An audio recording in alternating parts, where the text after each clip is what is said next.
You said that the Nokia Trends Lab was more like a concert.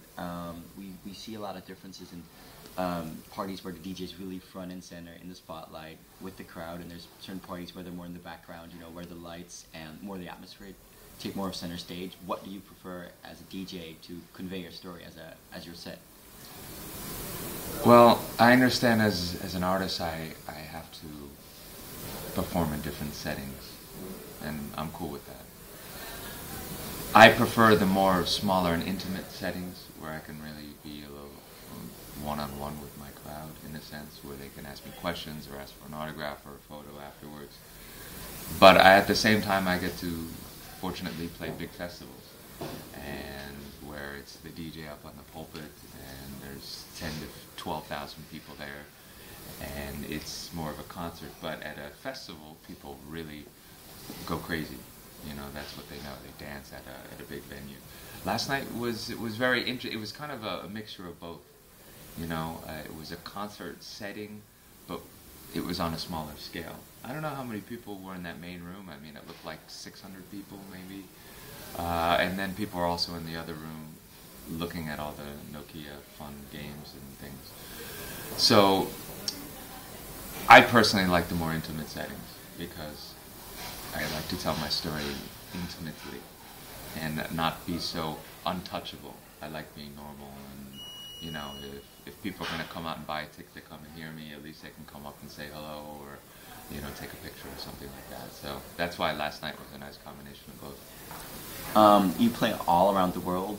What is the difference in crowds? People always talk about Europe, that people go a lot more crazy over here than in America, and I don't know about Asia, but people say people go berserk over there. What do you think the difference is? I guess culture. I can't really pinpoint it. I was in Asia this week, and in Japan it was phenomenal. People went berserk. But I was also in Jakarta and Malaysia the same week. And maybe it was because the parties were a Wednesday and a Thursday. It was midweek, and they're not used to doing parties at this time. It was a little bit more reserved. I mean, they were very enthusiastic. And in Singapore, I played a club, and the management and the owners and the other DJs kept on saying, "Are you liking it? Are you liking it? They're going crazy." And I said, in my head, I was like, "Oh, they're going crazy? Where?" So for them, it's a different aspect of what going crazy is. It's still nice. The clubs are very crowded and very packed.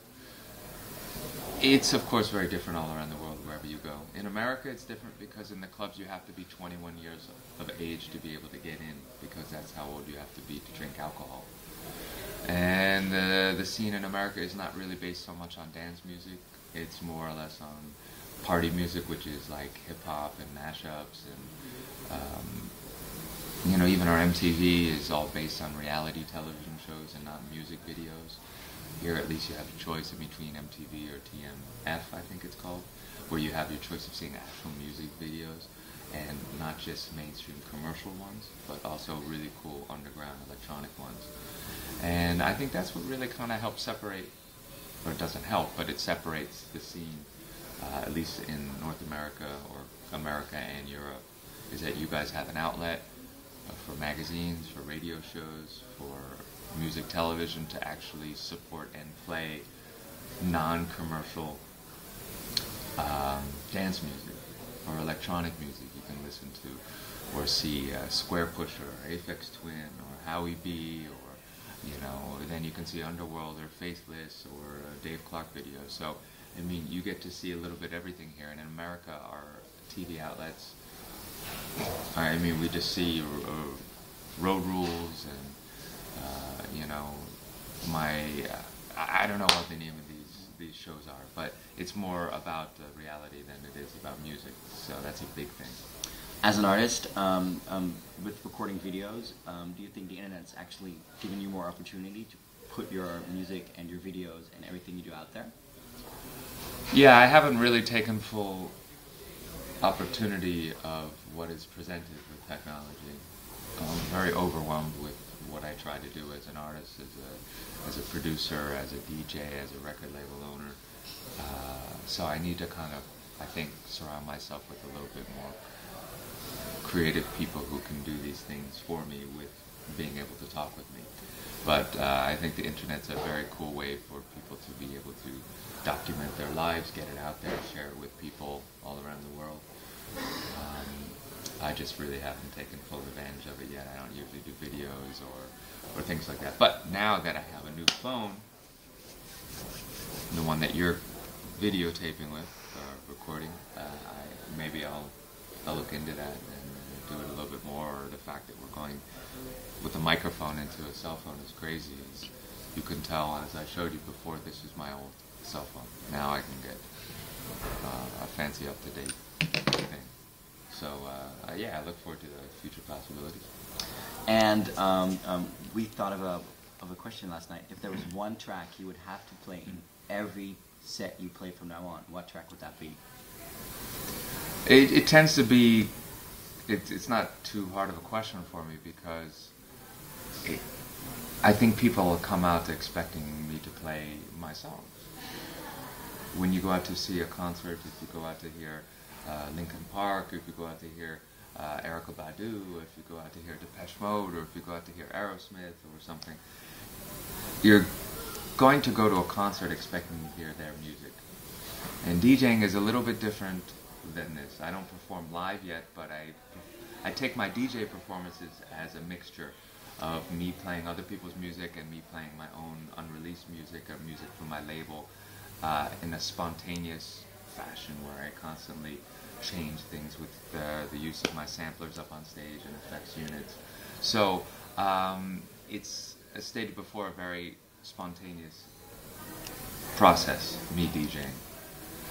However, people come out expecting me to play some of my songs that they know. Super Freak, Are You There, Don't Laugh, Meditation Will Manifest, How's Your Evening So Far, I Am Ready, or Higher States of Consciousness. Now, usually most people kind of come out and they expect me to play Higher States. So I don't always feel like I want to play this because I've been playing it since I made it in 1994. But for me, it's a really cool song because it's something that I did in my bedroom in my house, and it was something that I had no idea that this phenomenon would happen with this song. And it's really made it's made a big impact in people's lives.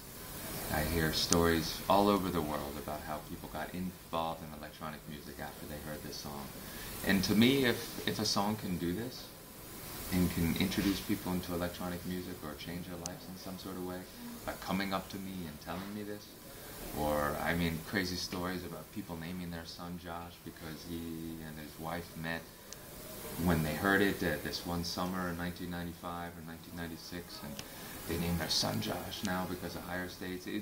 It's a really cool thing. So I think people expect me to play this when I perform. They come up with their cell phones and hold it up and it says, oh, when are you going to play this? When are you going to play that? So if it's a little something like playing a song and doing a different, unique version for them, then why not play that? So it's a track that I tend to play mostly in my sets. Cool. You just